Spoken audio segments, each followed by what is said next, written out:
ভাই লুকার পিছনে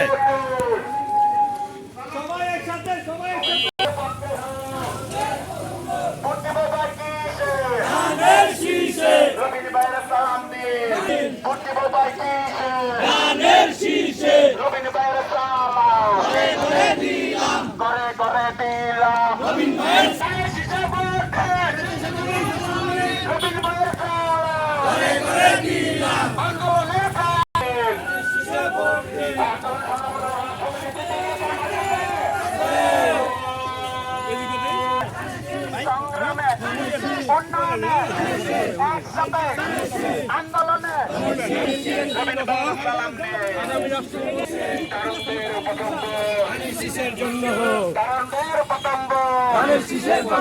তারুণদের পতঙ্গ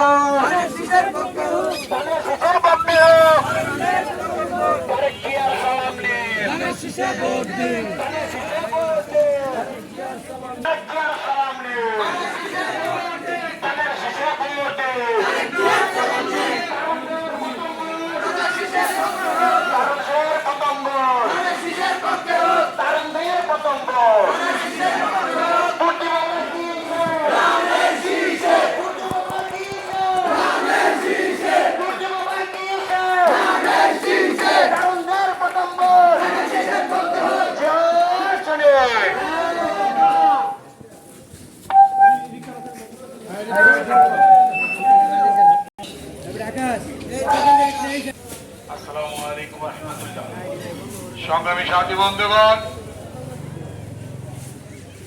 আজকে আমরা দেশ নায়ক তারেক রহমান সাহেবের ৩১ দফা বাস্তবায়নের জন্য ৫ নম্বর ওয়ার্ড ও ৬ নম্বর ওয়ার্ড আমরা লিফলেট বিতরণ করেছি। কিন্তু আজকে ৩১ দফা শুধু আমাদের স্বেচ্ছাসেবক দলের জন্য নয়, ৩১ দফা তারেক রহমান সাহেব বাংলাদেশে 18 কোটি মানুষ স্বেচ্ছাসেবক দল কাজ করে যাচ্ছি। আমরা গণতন্ত্র ফিরিয়ে আনার জন্য কাজ করে যাচ্ছি। 18 কোটি মানুষের অধিকার ফিরিয়ে আনার জন্য আমরা কাজ করে যাচ্ছি। ধন্যবাদ, অভিনন্দন জানিয়ে আমার বক্তব্য শেষ করব। এখন আমাদের মাঝে বক্তব্য রাখবেন ফতুল্লা থানা স্বেচ্ছাসেবক দলের আহ্বায়ক জাকির হোসেন অমিন ভাই। তার বক্তব্য শোনার জন্য আমরা সবাই আগ্রহ আছি।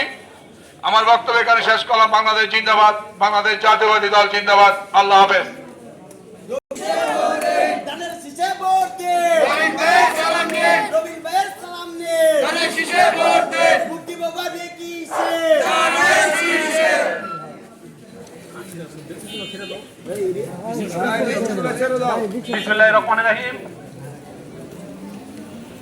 বিগত 17 বছর আমাদের দেশে একটি ফ্যাসিবাদী রাষ্ট্র কাঠামো কায়েম করেছিল। আমরা 5 আগস্ট সেই ফ্যাসিবাদে বিদায় করেছি। আমরা আগামীতে একটা সুষ্ঠু সুন্দর নির্বাচনের জন্য গত 17 বছর লড়াই করেছি। আগামীতে যাতে একটা সুন্দর সুষ্ঠু নির্বাচন হয়, কিন্তু কিছু কুচক্রী মহল দেখা যাচ্ছে নির্বাচন চাচ্ছে না। সেই ফ্যাসিবাদের দোষরা আবার মাথাচাড়া দিয়ে উঠছে। তাই আমাদের দলীয় নেতাকর্মীদের সজাগ থাকতে হবে যাতে ওই কুচক্রী মহল আবার মাথাচাড়া দিতে না পারে, ফ্যাসিবাদ যাতে আবার বাংলাদেশে কায়েম করতে না পারে।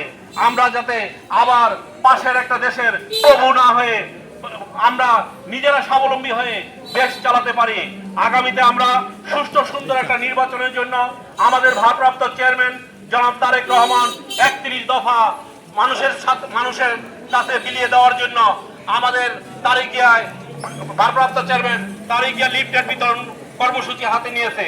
কারণ যাতে মানুষের মাঝে মেসেজটা যায় আগামীতে যদি বিএনপি রাষ্ট্র ক্ষমতায় যেতে পারে তাহলে কিভাবে দেশ চালাবে, কিভাবে মানুষের সেবা করবে, কিভাবে আগামীতে এই নতুন রাষ্ট্র, বাংলাদেশের নতুন রাষ্ট্র আমরা গড়তে পারি। সেই জন্য এই 31 দফা, আমাদের এই 31 দফা মানুষের মাঝে বিলিয়ে দিতে হবে, সবার কাছে মেসেজ পৌঁছে দিতে হবে। বিএনপি আগামীতে ক্ষমতায় গেলে কিভাবে রাষ্ট্র ক্ষমতা চালাবে। এই জন্য আমি আমার দলীয় নেতা কর্মীদের বলবো, অক্লান্ত পরিশ্রম করতে হবে আগামী নির্বাচন অবধি পর্যন্ত। আগামী নির্বাচন না হওয়া পর্যন্ত আমাদের মাঠে থাকতে হবে, সজাগ থাকতে হবে।